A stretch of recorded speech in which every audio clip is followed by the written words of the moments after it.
Assalamualaikum warahmatullahi wabarakatuh. Perkenalkan, nama saya Ibnu Salim dengan NIM 2110311310017 dengan mata kuliah Mengantar Manajemen dengan dosen pengampu Bapak Ahmad Suprianto, SEMM.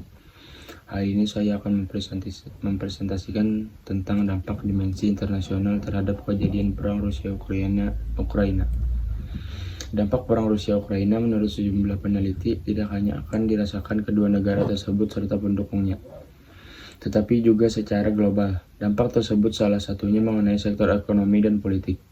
Invasi Rusia ke Ukraina berlangsung sejak Kamis 24 Februari 2022 dengan sejumlah serangan udara di pangkalan militer dan kota-kota besar termasuk Kiev, ibu kota Ukraina.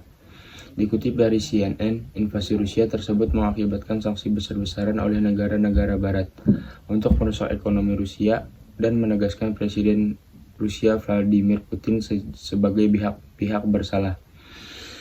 Sejumlah peneliti dari lembaga riset Institute for the Development of Economics and Finance (INDEF) dan Paramadina Graduate School of Diplomacy mengatakan respons berbagai negara ini dapat berimbas secara global termasuk Indonesia. Kenaikan harga komoditas dunia.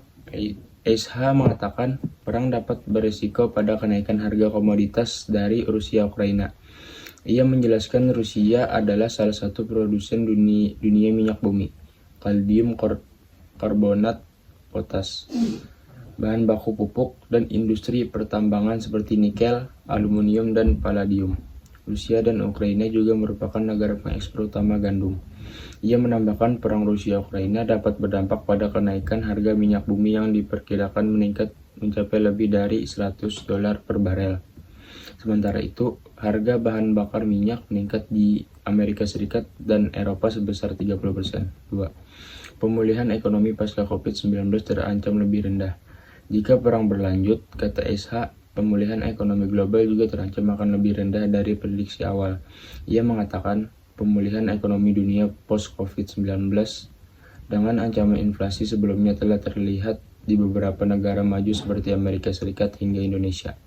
Ia merinci prediksi awal pertumbuhan ekonomi global diprediksi 4,4% pada 2022, 3,8% pada 2023, 3,9% pada negara maju di tahun 2022, dan 2,6% di negara berkembang pada tahun 2023. Peneliti Mahmud Saltout dari Paramadina Graduate School of Diplomacy menambahkan anggaran pendapatan dan belanja negara APBN Indonesia juga bisa semakin terbebani karena perang Rusia-Ukraina. Sebab sebagai negara pengimpor minyak bumi, harga minyak yang melambung berisiko mengganggu pertumbuhan ekonomi Indonesia yang membaik pada 2021. 3. Suplai komoditas dan logistik terhambat. SH mengatakan rantaian pasokan global sebelumnya sudah mengalami hambatan logistik akibat COVID-19. Konflik Rusia-Ukraina yang berkepanjangan sambungnya beresiko memburuk supply chains dan memicu kenaikan harga komoditas. Ia menjelaskan jika suplai komoditas dan logistik pengiriman terhambat, lalu infrastruktur utama seperti pelabuhan di area Laut Hitam rusak akibat perang, maka negara maju dapat memberikan sanksi Bennett atas komoditas Rusia. Tetapi, sanksi ini juga dapat memperburuk harga komoditas karena pasokan komoditas alam dari Rusia untuk global ikut turun. 4. Potensi harga ekspor naik. Mahmud mengatakan kendati perang yang membuat kerugian dan krisis perdagangan maupun ekonomi, ada beberapa negara yang justru diuntungkan.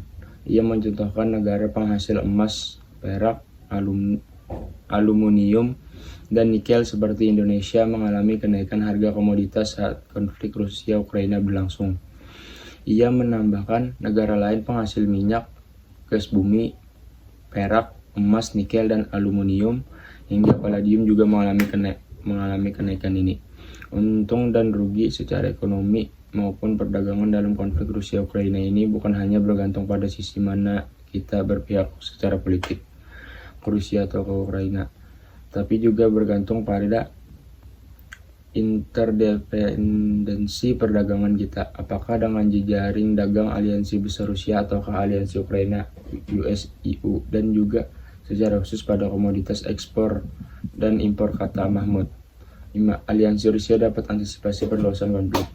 Peneliti Indef Isham Rahbini mengatakan Amerika Serikat setidaknya telah memberikan sanksi pada pemain pasar keuangan dan perusahaan teknologi Rusia.